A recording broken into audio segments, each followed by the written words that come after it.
Day 4 of our 4th vacation in Europe. We stood outside in the cold air, on the old cobblestone street, and said our goodbyes to the hotel staff, especially the concierge Victoria, who had been so kind to us during our 4-day stay in Prague. We certainly did not make Victoria's job easy those past 4 days. Like most families, we do not always agree, especially when deciding where to eat. As a family of 6, eating a meal that satisfies all of us is nearly impossible. While some of us are interested in experiencing a variety of ethnic foods, others refuse to eat anything more than plain pizza and pasta. Victoria took it upon herself every night of our stay to find restaurant suggestions that she hoped would satisfy the majority of us. She was not always successful, but we all appreciated her effort. "What a beautiful family you are. Have a safe trip in Berlin," said Victoria as we piled into the red van. And we are. Quite a beautiful family. A mother, Lisa, a father, Mark, 2 older boys, Felix and Sam, and my younger sister Dana and I. What surprises most people is that 6 years ago we were strangers, part of 2 entirely different families. My dad and Lisa met and started dating 6 years ago. Since then, our families have gotten very close, and we have merged into one big Brady Bunch. For the past 4 years, we have used our Thanksgiving break as an opportunity to spend time together, traveling around Europe. Unfortunately, we spend way too much of our time arguing. What we should be doing is appreciating the foreign cities that we visit and the beautiful family that we've become. It took quite a while for the driver to arrange all of our luggage so that it would fit in the van, but finally we were on our way to Berlin, with a pit stop at a small town. 45 minutes later, we arrived at a town called Terezin, which served as a Jewish ghetto and prison during the Holocaust. Now, a vast majority of the town serves as a museum. At first glance, the town is misleading. It seems quaint and beautiful, with a playground, a field, and a park not far from the town square.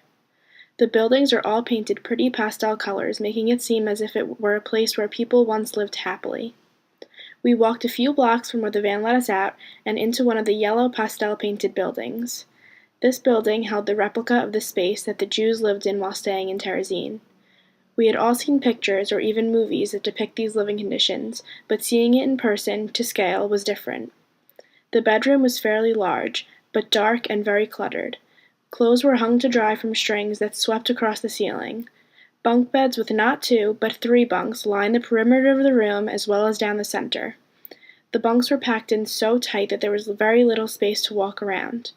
The beds were nearly half the size of the twin-size bed that most people today imagine for a single person, but the Jewish people would fit 2 or 3 people per bunk. At the moment, we were the only 6 people in the room, but during those times over 50 people would be living in that one room at a time. We were in the women's room. This was not a place where families lived together. The women that lived here were strangers, ripped from their families and forced to live in this one overcrowded room, with no privacy, poor hygiene, and little to no personal items. When we left that building, it became apparent that this town was not a place where people once lived happily. At one time, the pretty pastel-painted buildings around us were all filled with rooms just like the one we had just witnessed. Although Terezin was not a death camp, many people still died from poor hygiene and the spread of diseases. We walked to our next destination, which was located further on the outskirts of town, the crematorium. We walked down a long paved road and approached a small blue building. Surrounding the building was fields, with hundreds of blank gravestones and one large statue of a menorah. The front room of the building was converted into a museum, with information about how this particular crematorium functioned while the Jews were living in Terezin. It was not Nazi soldiers who operated the crematorium. Jewish people living in the ghettos were supervised and forced to work there, placing their own friends and family into the furnaces. In the main room there were 4 furnaces. Felix, a biomed major, was the most interested in the small room on the left, the autopsy room. There were 2 tables and 2 sinks. Felix pointed out the drains on the tables that hovered over holes in the floor where the blood of the victims was disposed of.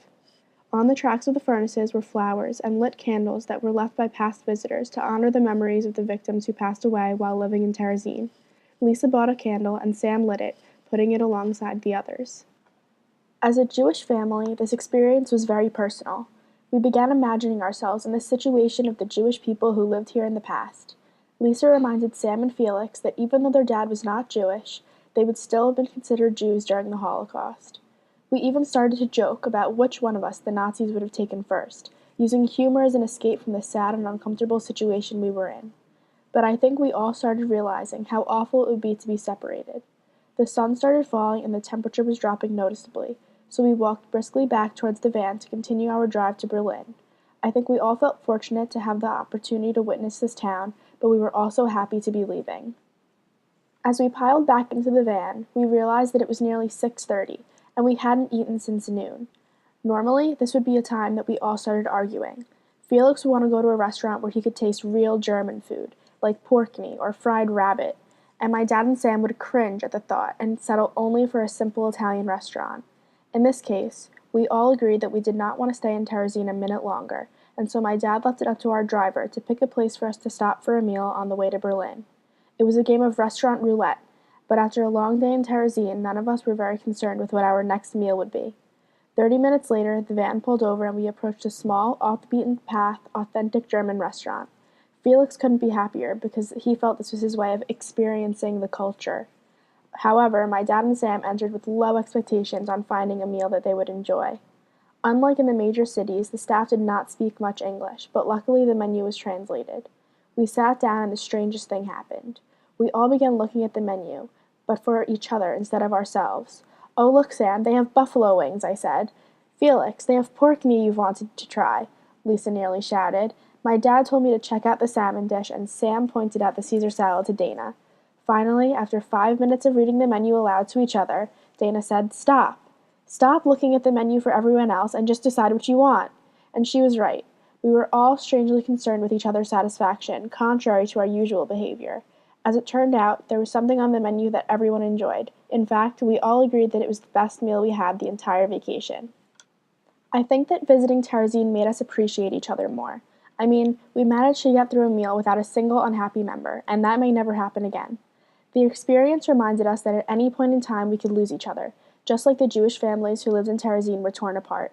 Of course, it seems as though our appreciation has worn off since then, but the experience definitely showed us how lucky we are to have met each other and grown to be a family.